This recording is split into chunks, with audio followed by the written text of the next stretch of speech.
Hey, good morning, everybody. Today's just not a great day. It's a fantastic day. My name's Stu Turley, President and CEO of the Sandstone Group. I got a really special guest that just stopped by the podcast. I've got Fred Zeidman, and we are going to have a fabulous conversation. Fred is the co-chair and director for the Council for a Secure America. He served as the chairman of the United States Holocaust Memorial Council from 2002 to 2010, and that was a presidential appointed from George W. Bush. And we're going to talk about that. You'll have to correct me on that. And he's also the chairman emeritus of the University of Texas Health Science System, Houston. Thank you, Fred, for stopping by the podcast. Well, thank you. I'm glad to do it. I see two baseballs behind you. I didn't even ask you about that. Oh, those are my dad's. Frost on before me, and he's as big a baseball fan as I am. So I wonder if he noticed and asked you about that too. That's not what we're here to talk about, but don't get me started on that. We'll never get around to the energy. Oh, no. Nolan Ryan signed those. So, that's about as far as I get. Well, see, this is the problem.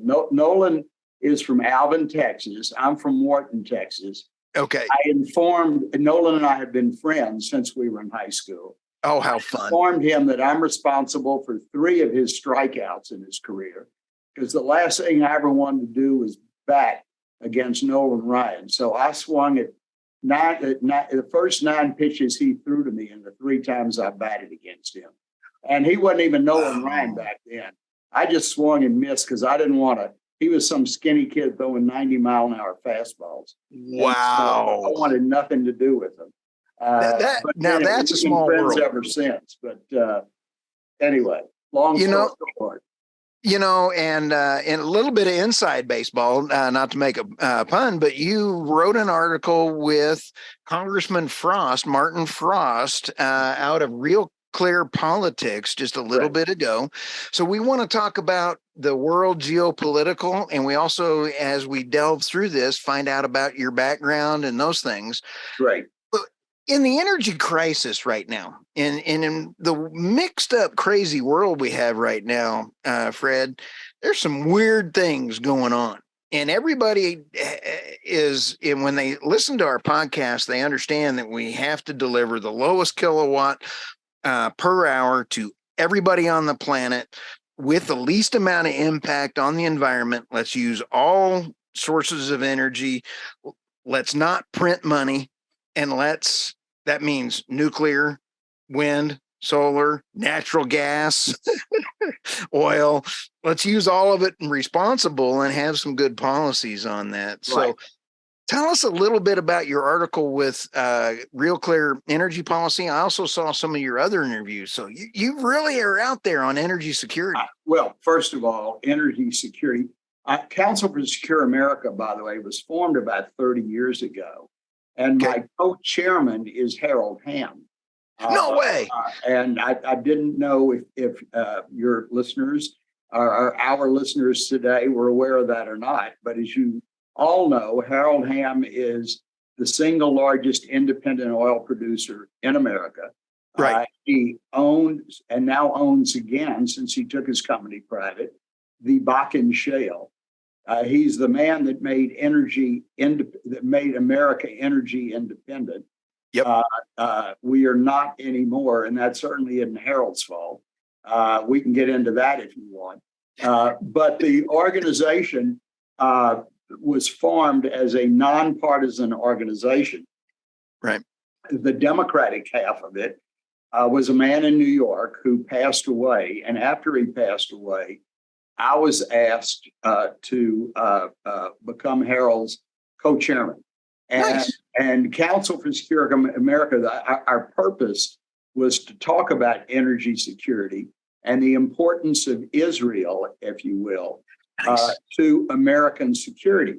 So that was the original purpose of the organization. And of course, it is so important to Israel's security, to the United States' security, that we be energy independent. And Harold was single-handedly taking care of that. We are supposed to be nonpartisan. And finding a Democrat who is supportive of that issue Right. is pretty difficult. So finding Martin Frost, who's been so active with us since the beginning, and for anybody out there, of course, he represented the Dallas-Fort Worth area and is from Fort Worth. So the reason that we did the article and the reason that we did the article the way we did it was to show that this is not a Republican or a Democratic issue or problem. Right. This is an American security problem. Yes. And I think that if you look at the chaos that we have right now, this could all be related. My dear friend Daniel Yergin, who, by the way, is going to be our guest at our board dinner tomorrow night in Washington. Nice. So you might get a whole different opinion by Wednesday when I go to the mountain and talk to the guru. But he has always said that oil has been at the source of every major war in history. Well, if you look at the mess that we're in right now, I think you can attribute that back again all to oil. And I think it had a lot to do, and this is going to be my first question to him tomorrow night, Stu. Yeah. When the Crown Prince and Russia cut oil prices back to $20 a barrel. They cut them in a third, which they didn't realize the effect it would have on them, but it certainly, they understood the effect it would have on us. Right. So it took them a while. They felt like they could withstand it. Saudi Arabia certainly could. Right. Russia couldn't, but we took care of that by driving prices, by cutting oil production, cutting federal leases, cutting the Keystone Pipeline, not being able to get any of the oil, particularly the oil produced and gas produced by Harold and his out of the Balkan. Bakken. When they shut down the Keystone Pipeline, none of it was going to get to Galveston. Nope. And I can tell you, we have a home on Galveston Bay, just outside of the ship channel, and there aren't near as many oil tankers pulling out in front of my house as there were 4 or 5 years ago when this current administration did this. Now, I know I didn't hear Martin's podcast. I know he has a little different spin on all of this, but hopefully if you and I can look at the facts and we see the result of this. Right. And we refinanced Iran. They were broke because of the sanctions. We refinanced Russia because, Russia, for all intents and purposes, is a gas station, is nothing but a gas station with oil and with pipelines. And we cut that off. Well, all of a sudden, China, who's the world's biggest consumer, and all they needed to do was buy all the oil Russia could produce. And so they brought Russia back into financial stability. And everybody else got in the middle of it. So world order has been disrupted once again. Oh, it's horrible, and Fred. Blame it totally on the oil industry because that's what's financed all of this. Well, sanctions don't work, Fred, and the abuse, and I'm going to just call this out real quick. Fred Martin, Congressman Frost, is old school Democrat, and like you and I were talking about in Oklahoma when I worked with the legislature. With everything else, you could not tell a difference between a Democrat and a Republican, and it was all about the people. You got it. Congressman Frost is one old school Democrat. I loved him. One of those. I mean, I love him. And America first. Because he understands that it's America first. You bet. And I had a conversation, with another guy that I've been close to. I claim he's the only Democrat I ever write checks to, but Henry Cuellar.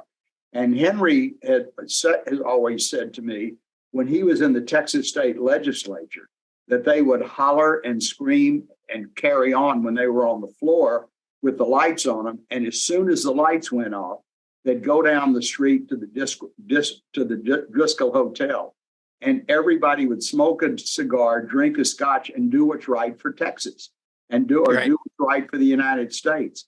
We don't have that. We have it with the old timers like Martin Frost, who understand the need for energy self-sufficiency. Sanctions don't work. In fact, sanctions against. I'm sorry.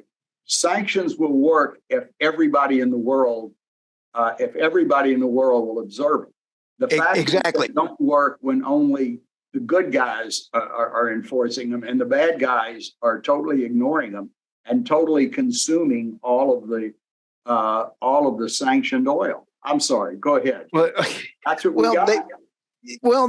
And right now the Russian oil is being shipped to India.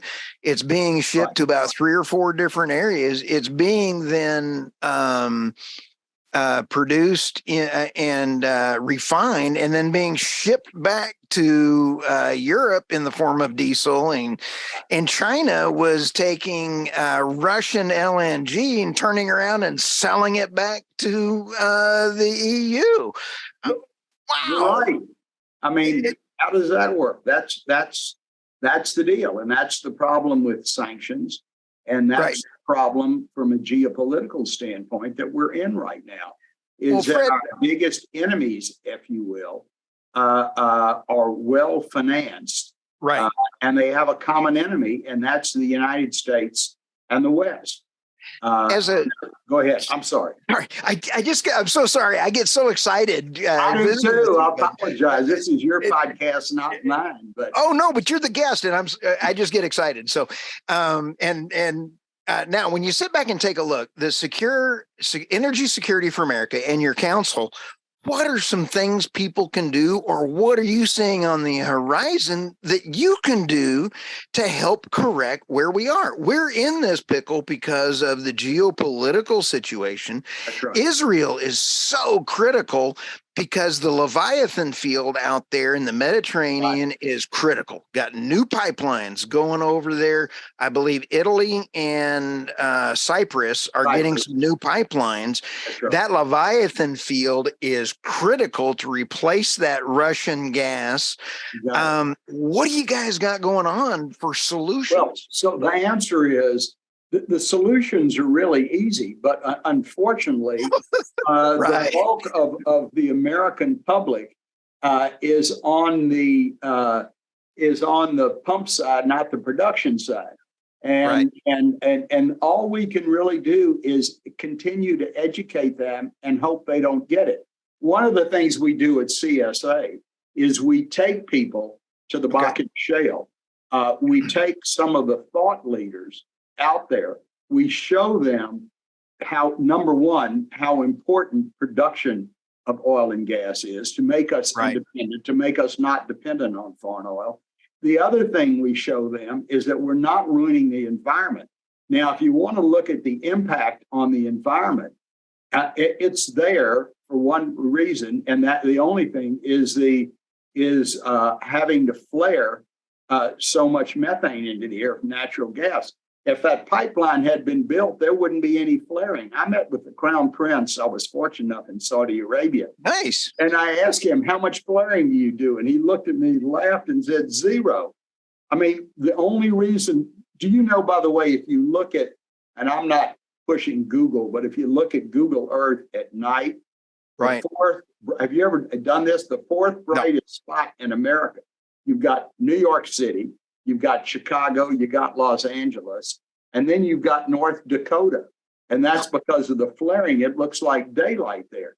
But you realize that everything they're flaring should be going into a pipeline and pumped down to the Texas Gulf Coast to be refined. And when the pipeline was canceled, they have no choice but to flare. But when you show this to people, and now you look at the fact that they're paying 2 and 3 times as much for fuel as they were just 5 years ago, 6 years ago. Right. And you look at the geopolitical mess that has resulted from this increased oil price and decreased production in the United States from all of these folks that don't even understand it. And look, to be totally honest, I'm not sure our trips to North Dakota have done any good, because nobody goes home and says, I've now seen it and it's not a problem and we got to do it. They go back to New York because they're still all voting environmentally. They're voting for the wrong thing.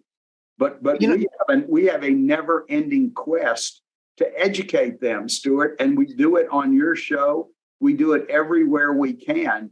I mean, somebody somehow has got to influence, if you will, the American population to understand energy.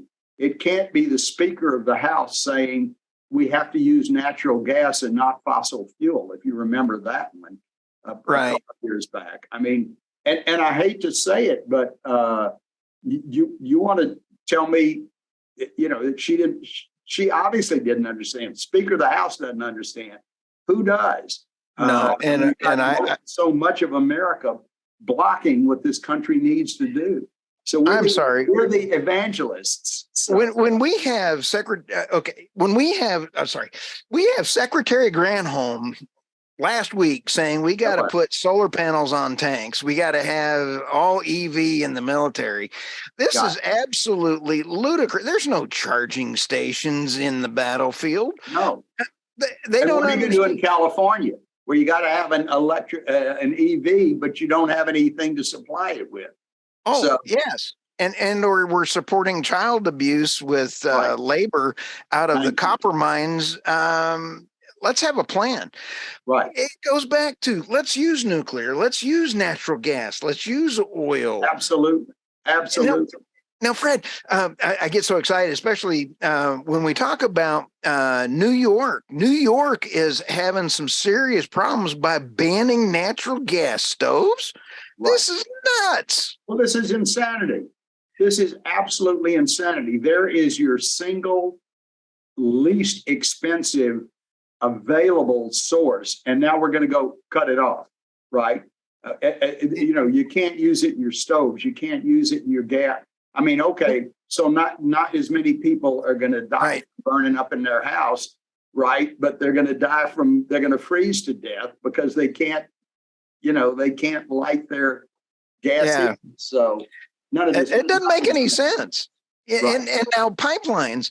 So when we sit back and we take a look at pipelines, you'd mentioned the Keystone. Day one, President Biden just killed it.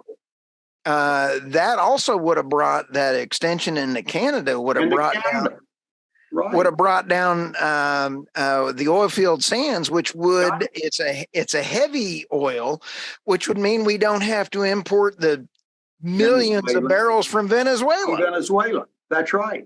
I mean, how ridiculous was that? And it's funny, Stu, for what it's worth, because it's not hindsight. Right. I ironically, and I was wrong because people didn't care. The day that he cut that pipeline, I said, this is secured Republican control of the government for the foreseeable future, because people are going to understand within about a year or so what's going to happen to their energy costs. And I mean, I couldn't have been more right about that. But you nailed it. Excuse me. We got it. I mean, they cut the pipeline. Prices go to $4, $5, $6.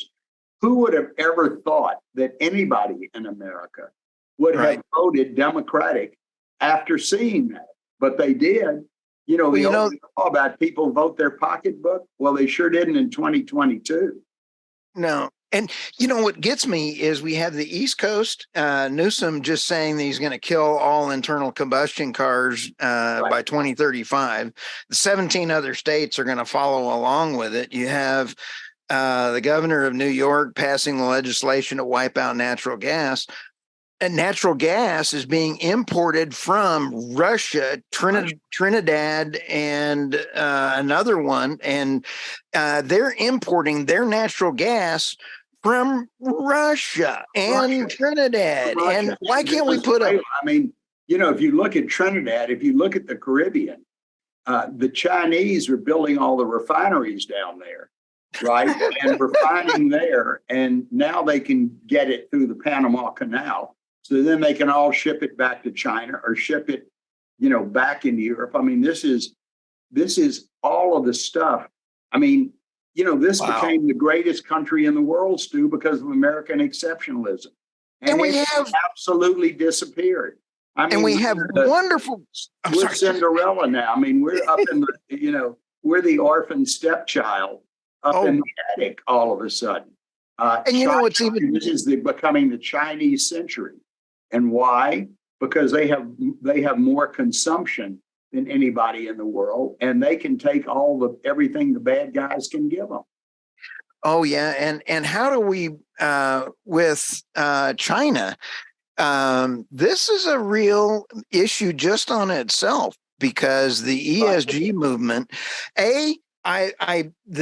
our great U.S. energy companies follow the regulations. Canada follows the regulations better than anybody else on Right. the planet. Right. We are only 17% of the world's emissions and problem. China, I I didn't believe, think we were that high anymore. I thought we were down around. and it was, But then we and go into the Paris Accords, and we agree to give up more than anyone else. And again, I think you're whether your number is right or my number is right, or it's halfway in between. We were right. still only producing somewhere between 10 and 17% of the emissions in the world. And And yet, China's what putting in we agree to give up half of that, right? right, Okay. And the rest of the world is going to fill in the 100%. I mean, and we're funding the rest of the world.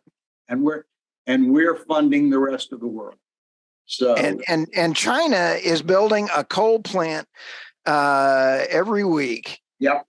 And the EIA, the United States Energy Agency, said, "Oh, by the way, we've lowered our CO2 and our emissions because of natural gas." Natural gas. But we one of the things that we did on our last trip to North Dakota, which was Right. absolutely fascinating, is we went to one of the modern coal plants. Right. And so we learned a lot there that day. First of all, a third of the energy being produced worldwide is still coal. Okay. Wow. But I will tell you that there is virtually in the newer plants, our plants in the U.S., no Right. emission. There is no emission. Right. It's the old plants that are still spewing, and not in the United States, and that's what's brought our emissions down so much. And again, if we just could complete these pipelines, get the natural gas in there. I was up on one of the not on one of Harold's facilities, but one of the, I don't want to call them competitors because there's enough for everybody. And it was about 11:30 at night. We were still at their house eating dinner, and the missus and I went out on her balcony, and we looked out over their 55,000 acre ranch, and it was lit up like downtown, Times Square. And she said, "Isn't that beautiful?" And I said, "Yeah, but do you realize that's all your money burning up there? I mean, how much of your money is being burned up there instead of heading straight to Galveston, Texas, to Pasadena, Texas, where it can be used for cheap fuel?" I would almost want Fred to put out Bitcoin miners up there and let them use it for generation. And use it for generation. I mean, there is so much we can do. And now Biden wants to put a 30% tax on Bitcoin miners' use. But you don't need to. I mean, all you need to do, you're right, is just put Bitcoin miners up there, and they can utilize it right there. And by the way, they certainly have plenty of land to use it on. I mean, what I'm thinking. Nothing in North Dakota. I'll tell you one other funny story. As we're driving around North Dakota, I'm with one of these great New York, thought leaders. Right. And every place you go, I mean, even out on the rigs, there are signs everywhere. Trump, Trump, Trump. And even all the workers out there have Trump on their hard hats. And I said, "You want to know how Donald Trump got elected president of the United States? Look at this." And of course, he's on the other side. And his response to me was, Yeah, but do you realize there are more people in my building in New York than there are in all of North Dakota? So who could say it any better than that? So, Well, my response to him would be, those people would be in the dark without the people from North Dakota. got it. You got it. So, all right, enjoy your building. So, So, right. That's right. you know what we ought to do is we ought to have Harold Hamm and you on a podcast, because I would love to learn and hear, and I think our people would love to hear about your early days and how we got to this point. And because I saw Harold interviewed the other day, and he said we need 8 million barrels a day, or 10 million barrels a day, and 10 they million. 10 million, and he goes, I produce 2. And That's right. Well, that's why he claims he solved America's energy issue. We produce right, 8. Now those numbers have changed. We're producing 9. We consume 11, but it's still right, his 2 million, and his 2 million is up now right. to 2.5 or 3. So it's still. And look, Stu, Alexandra put us together. Tell her to call Harold.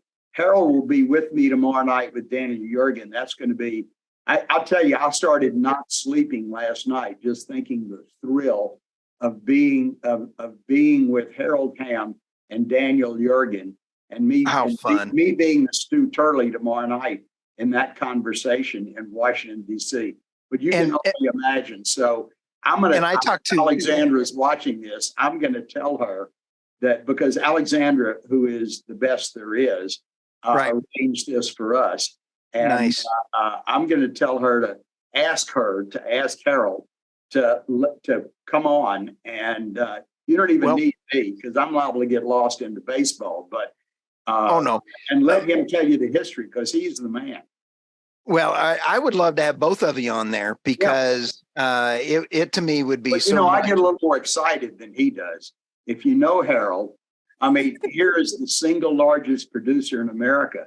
And you wouldn't know you weren't talking to a guy that's on the night shift. I mean, he is so modest and so matter of fact. He doesn't get excited. Oh no, and so, but I was able to meet him at a lunch years ago, and so he is just a neat. Now, Daniel Jurgen, I talked to 2 months ago, and he's coming on the podcast pretty soon too.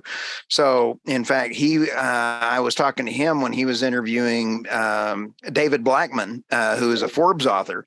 So we need you to get on David Blackman's podcast as well too. So hey, got me anytime. I mean, I get asked all the time, "Aren't you still in Washington?" And I tell everybody, I didn't think George W. Bush was president of the United States anymore. I served his 2 terms in Washington, and I haven't been back since. So which is a smart move. Texas is. But I'm available. I mean, I'm going to be there tomorrow night, because we have our CSA board meeting and nice. The DEPA board meeting, which is Harold's trade association. Nice. And that's why he and I are going to be there tomorrow night.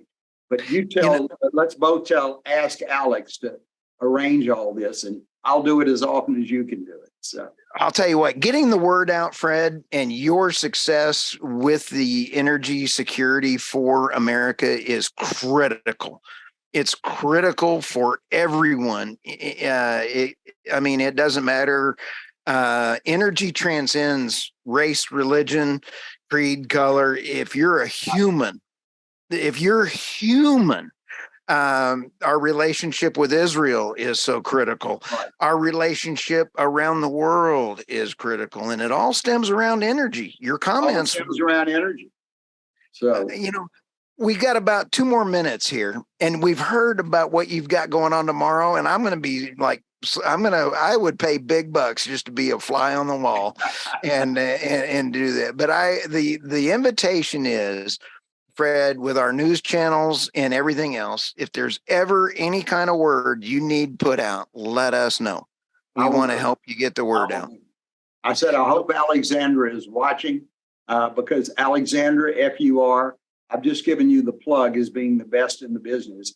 But I want to tell you, make this happen because you don't have a bigger cheerleader than me. And, unfortunately, Harold is too busy saving America, which he's doing, to be the spokesman for all of this. So all of that being said, Stu, you got me, and I really appreciate it. And, you look at some of the disasters that are happening even domestically. You're in Amarillo. You're not that far from Allen, Texas. And we look at what happened there yesterday. This is a tragedy, what's going on in America. And we can all make America great again. And we have to make America great again. But it's not going to do it until we come to grips with what has happened to American exceptionalism and what's happened to the culture in America. So I can't thank you enough. Wow. I'll be glad to do it every day. So sounds fantastic. Well, thank you so much, Fred, and we will see you next time on the Energy. Great. All right. Appreciate it.